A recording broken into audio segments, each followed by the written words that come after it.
All right, well, welcome back for Series 2 of our lectures on marketing research. Again, I'm Sean Jordan. I'm an instructor of marketing research at Southern Illinois University in Edwardsville, and I'm also a full-time marketing researcher. I work at the Research and Planning Group in St. Louis, Missouri.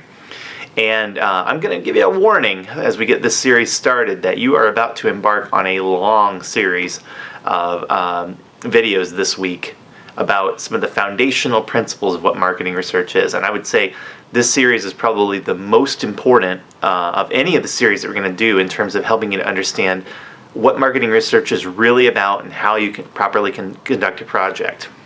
We're going to talk about the 11 steps that are involved. We're going to talk about the two most important steps, which are establishing the need for marketing research and then defining the problem. And then we're going to talk a lot about the difference between problems and symptoms, and problem causes and symptoms, I should say, and some of the legendary mistakes that have been made in the past by organizations in trying to address the wrong problem with a research-based approach.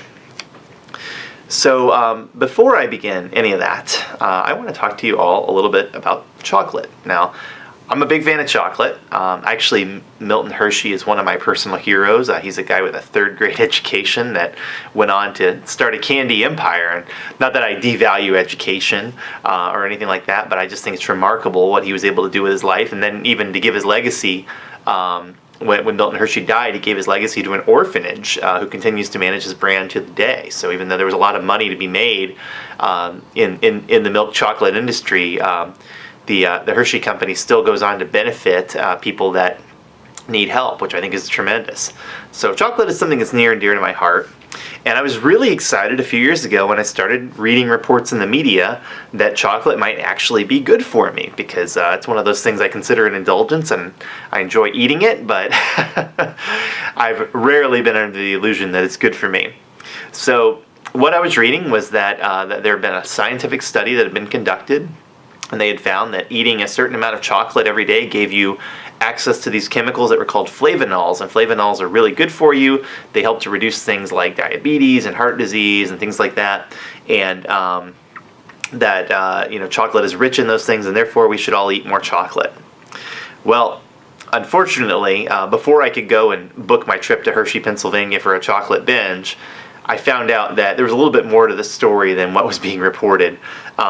First of all, so the flavonoids, which actually include flavonols and two other compounds, are only really found in dark chocolate, and they're only really found in highly concentrated dark chocolate, generally not the kind that has been refined with sugar and milk. So strike one. And then also, as I started looking into the study itself a little bit more, I found out that the study was being funded by Mars Incorporated, which has a vested interest in selling us chocolate because they're the company behind Mars bars, M&Ms, Milky Ways, and Dove chocolates, among others. And also that the study itself was referring to the diet of a specific people who ate chocolate as one of their main staples, and they actually didn't eat chocolate. They eat the beans that chocolate come from. And in this population, there was a low incidence of big diseases that are big killers in our modern, Western culture. But it wasn't necessarily because of the chocolate. It might have been that chocolate was one of many things that was contributing to their good health. And in fact, if they had eaten a more Western diet, they might have begun developing those same diseases as well.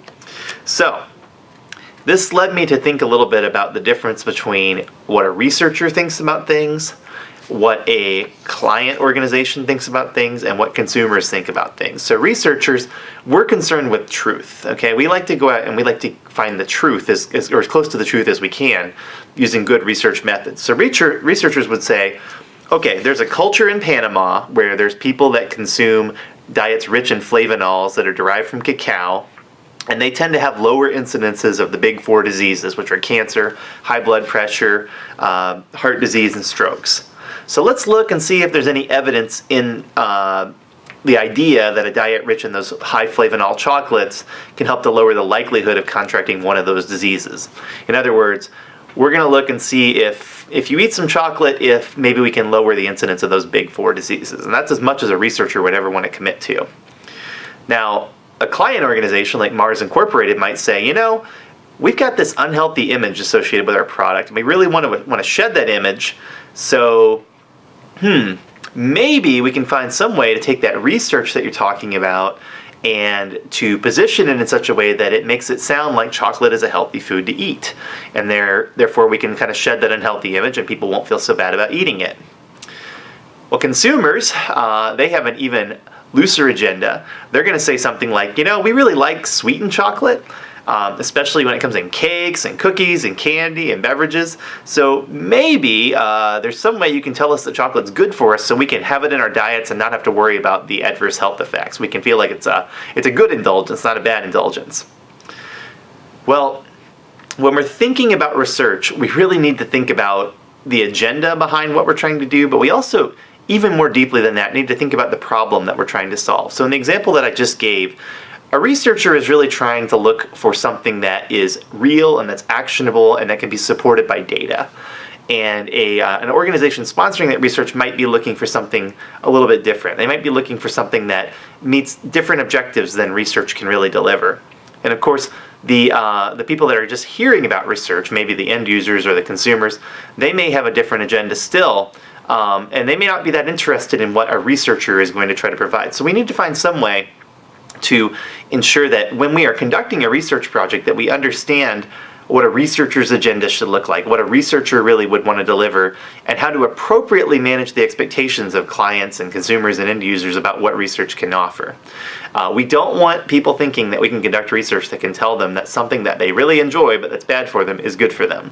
That's something we really have to avoid. So we're going to talk today about the process of marketing research, and then we're really going to focus a lot on problem definition. Problem definition is the distinction between conducting research just because you'd like to know something and conducting research to actually solve a problem that maybe is disrupting a decision that you're trying to make. And we want to make sure that any research that we ultimately go through is actionable, that it's designed to solve some kind of problem or help make some kind of decision, and that it's ultimately realistic in the scope of what it sets out to do.